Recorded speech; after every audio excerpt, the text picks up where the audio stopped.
So that's kind of big. Oh, I just saw you guys at the bottom there, Hermit. All right. So let's have a look at what's going on here. We have the Wheel of Fortune coming up, and the Wheel of Fortune, it's a card. It's Wheel of Fortune, right? It's fate. What is fate? A lot of people get confused on this. Well, we have free will. We always get to choose what we're doing.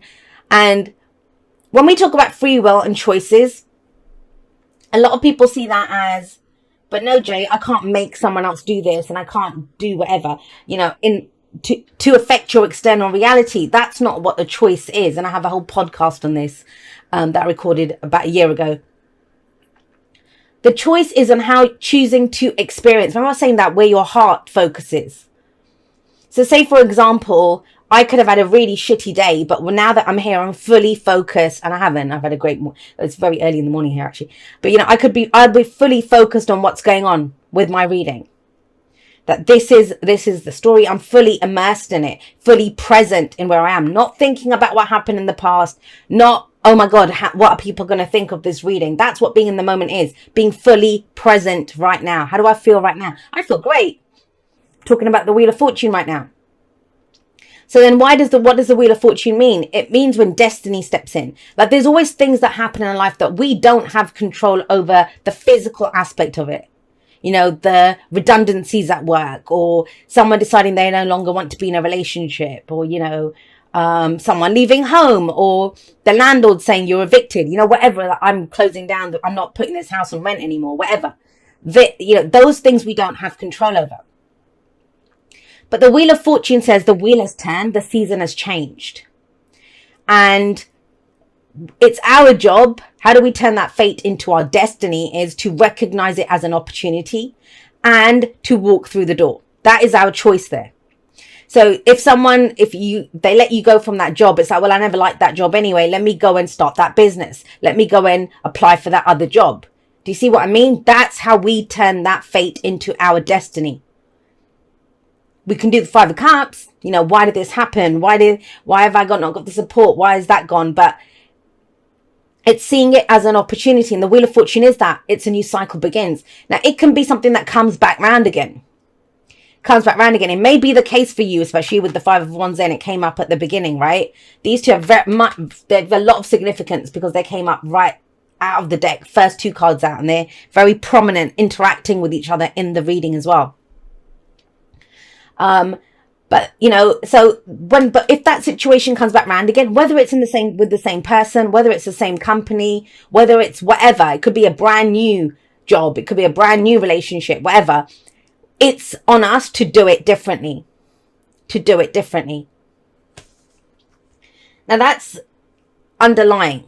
So this is a lot of fate and destiny. Both of these cards talk about fate and destiny. We have the Lovers coming up with this. Now, the Lovers, yes, it can be around a relationship, whatever the nature of that relationship. But at its core, what the Lovers talks about is what we love. What we love. They're called the Lovers. They're not called the Thinkers. And I do see, I've talked about this often, it's number 6. And the Devil is number 15, which adds up to a 6 as well. They are two sides of the same coin. But at the Lovers, we are what our heart is called to. And a lot of people say it's a head or heart decision. It isn't a real decision. It's actually the heart has picked, this is what I love. This is how I want to feel. This is what makes me feel good. This is good for us. The heart is screaming that out. This is good for us. That person, that job, that situation, that career move. It's something that we must do. But it's good for us, right? And so the choice is then the head gets on board to give the heart what it wants. That's how this works. The Lovers is the illusion of distance. The Devil is the illusion of being stuck. They're both illusions. I see them. It's owning, well, my heart loves this. And then seeing an opportunity for how we do that. It's there with the Wheel of Fortune, but we may not see it. So let me talk about that. If this is around a relationship, it feels very fated and destined, but it feels like someone's avoiding it. It's general, so it can go both ways. Or, this could be whatever it is, the job, the business, whatever you want to turn around here. That's what I'm getting with this Wheel of Fortune, turning something around. I understand why, but it feels like you're not sure if you want to go for it, if you want to do this. That may be because you've had tower moments, the stars coming up at the heart of this. But right now, whatever your situation, it feels like you need hope. That's why the stars coming up there. The other thing with the Lovers, like I said, it's an illusion, right, of the distance. Once your heart's picked it, it's yours. Then it's closing the distance between yourself and what you love. This is where we decide what we love. Don't forget the card after the Lovers, number 7, is the Chariot, where head and heart work together to get us there. And your head's giving you problems right now.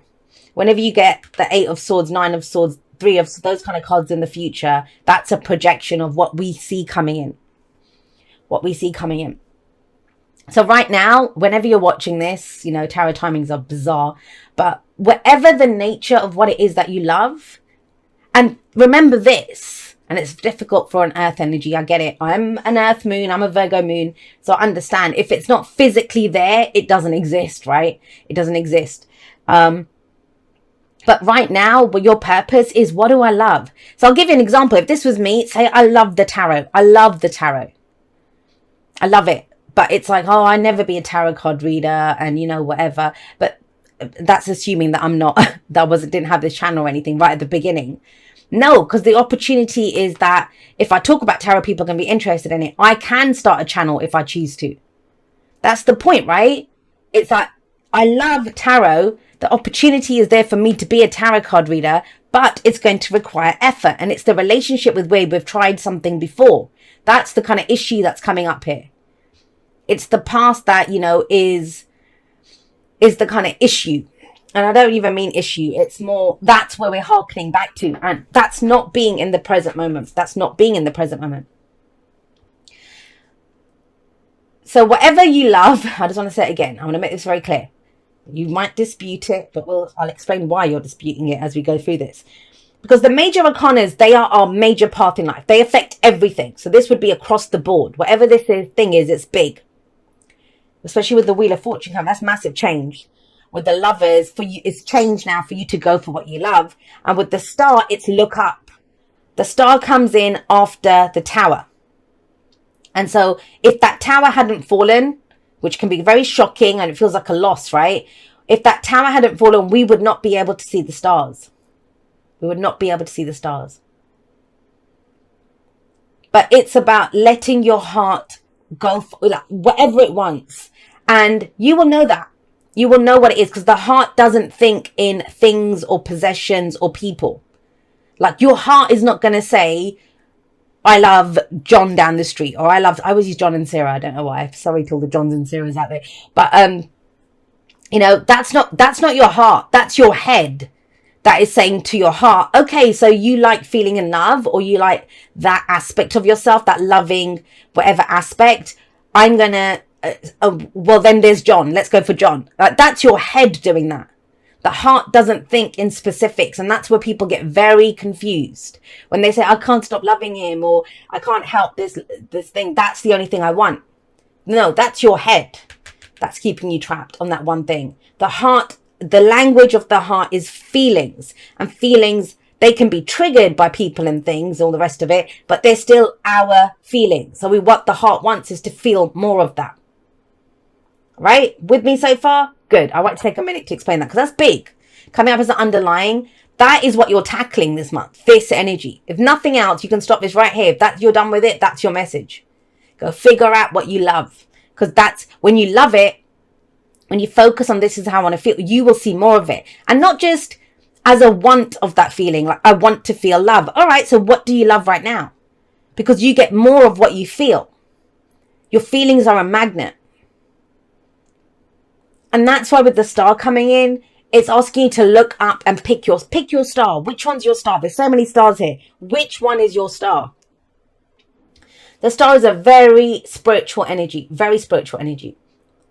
And it talks about, you know, once you pick that star, it's a wish card, right? The Star is the major arcana version of the 9 of Cups.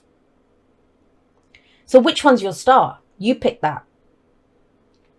Now, when people pick their star, so let's say, for example, if this was for me, and we're using that tarot example, and I said, you know what, I want to be a tarot card reader. I want to be out there helping people. That is my fate. That is my destiny. It's written in the stars. This is my purpose. This is what I came here to do. So say I've picked that. Now, that doesn't mean that the next step is me becoming like a full-time tarot card reader, making money, having clients, doing whatever.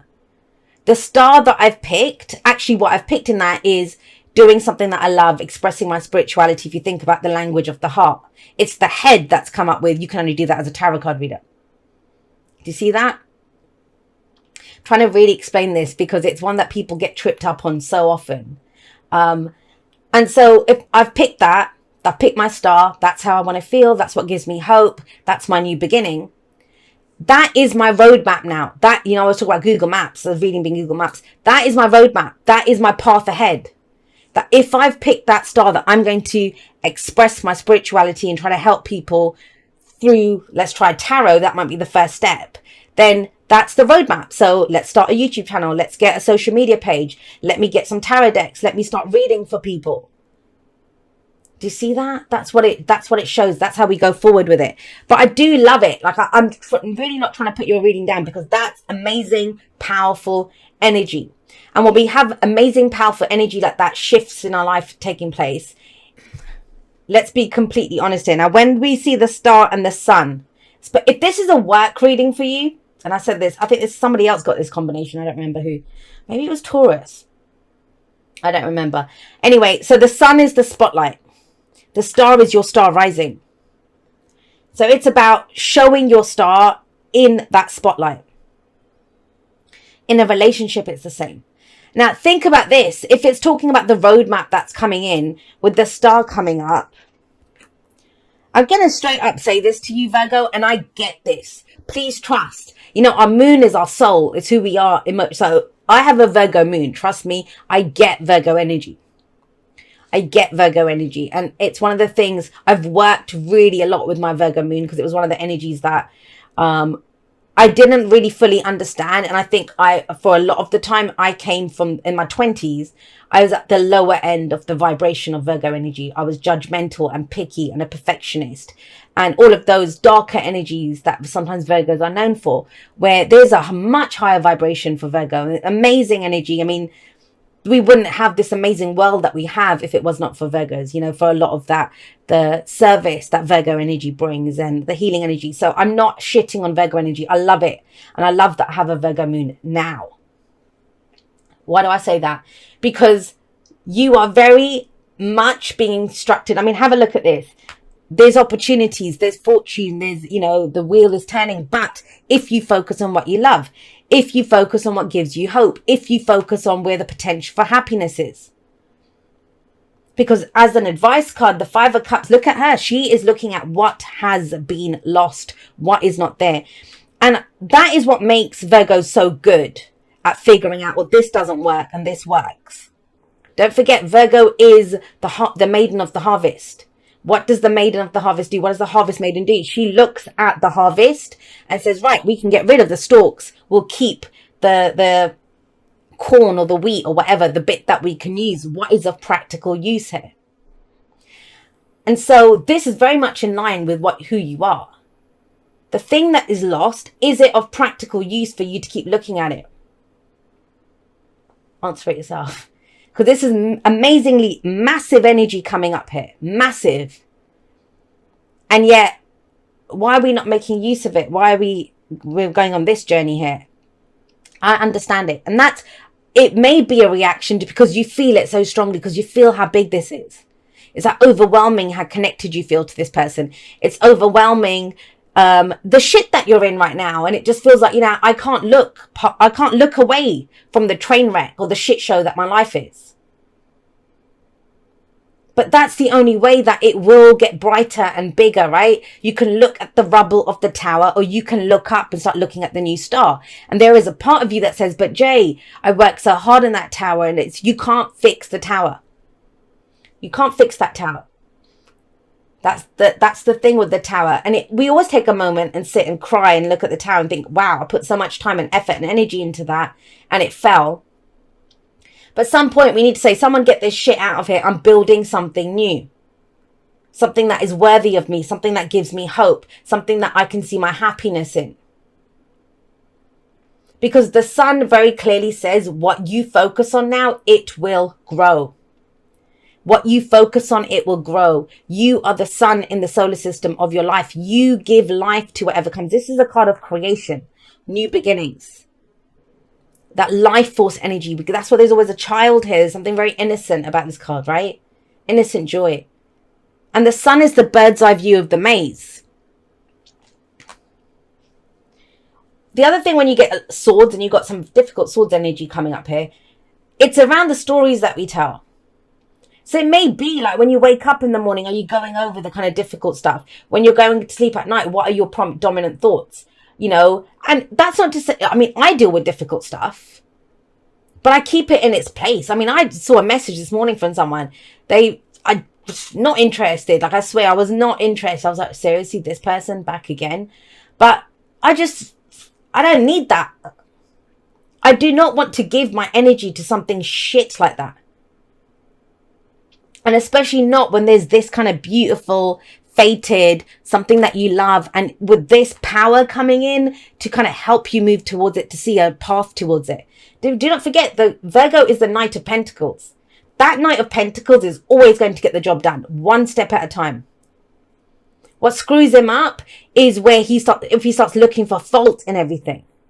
If you had people like that, they walk into a situation and they would just see the fault. This is what's wrong here. And they start complaining about it or doing whatever. And it's like, that's not being in the moment. That's not accepting things as they are. That doesn't mean you have to put up with bullshit or shit service. That's not what it means.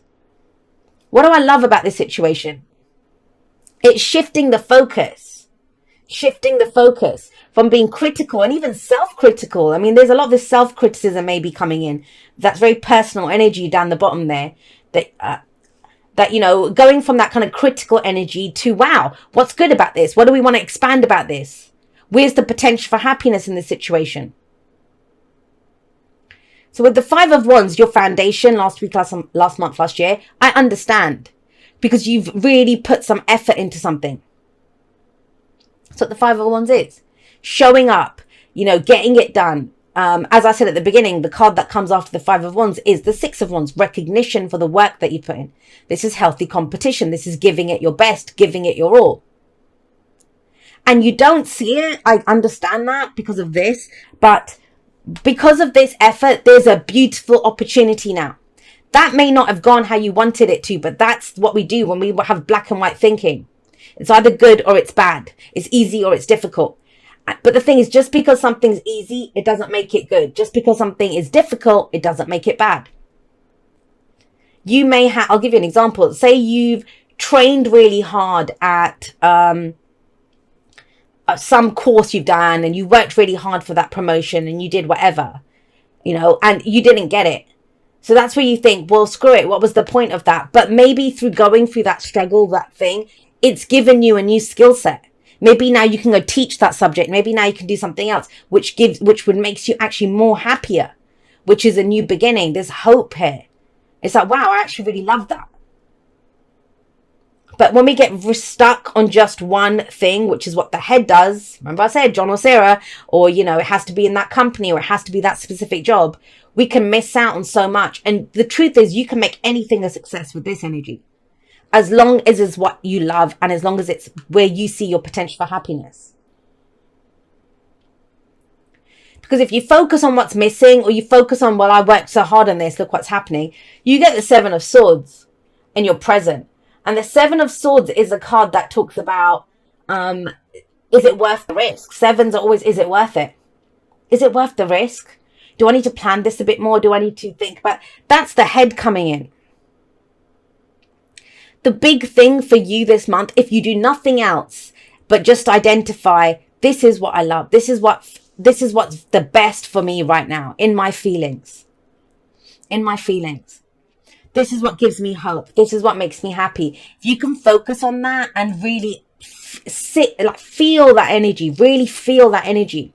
There are no risks involved, because the fact that you're doing a risk assessment means you're not looking at this. You're not focusing on what makes you happy, because when you're happy, right? You don't think, oh my God, is it going to cost me to be happy? We're talking about emotions, the lovers, not the thinkers. The other thing with the Seven of Swords, I mean, have a look at her. She's running away from the future. I'll talk about these two together. So we have the Seven of Swords. Is it worth the risk? Is it, you know, whatever? And why? Why are you doing that? Because the projection forward, whenever you get Eight of Swords, Nine of Swords, the moon, any of that energy in the future, it's a projection. The cards would not predict, I don't even like that shit, but predict, oh, you're going to think that you can't do it. Like, what the hell? How can someone tell you what you're going to think? That's what you've got already. You've not just said right now it's not worth the risk. Why is it not worth the risk? Because in the past I put so much effort into something, didn't go down the way I wanted it to. And in the future, I may not be up to the challenge of doing it. And it's like, no, right now, let's pick it from right now. What makes me happy right now? I can change direction in the future. I could do something else. All right, my lovelies. I love you guys very much. Thank you so much for watching. Please trust that whatever you get up to in December, you will get what you need. You will get what you need. It isn't, because it doesn't always look like how we want it to, we think it's not working, but it is. I will see you next time, but that's all for now. Goodbye, my lovelies.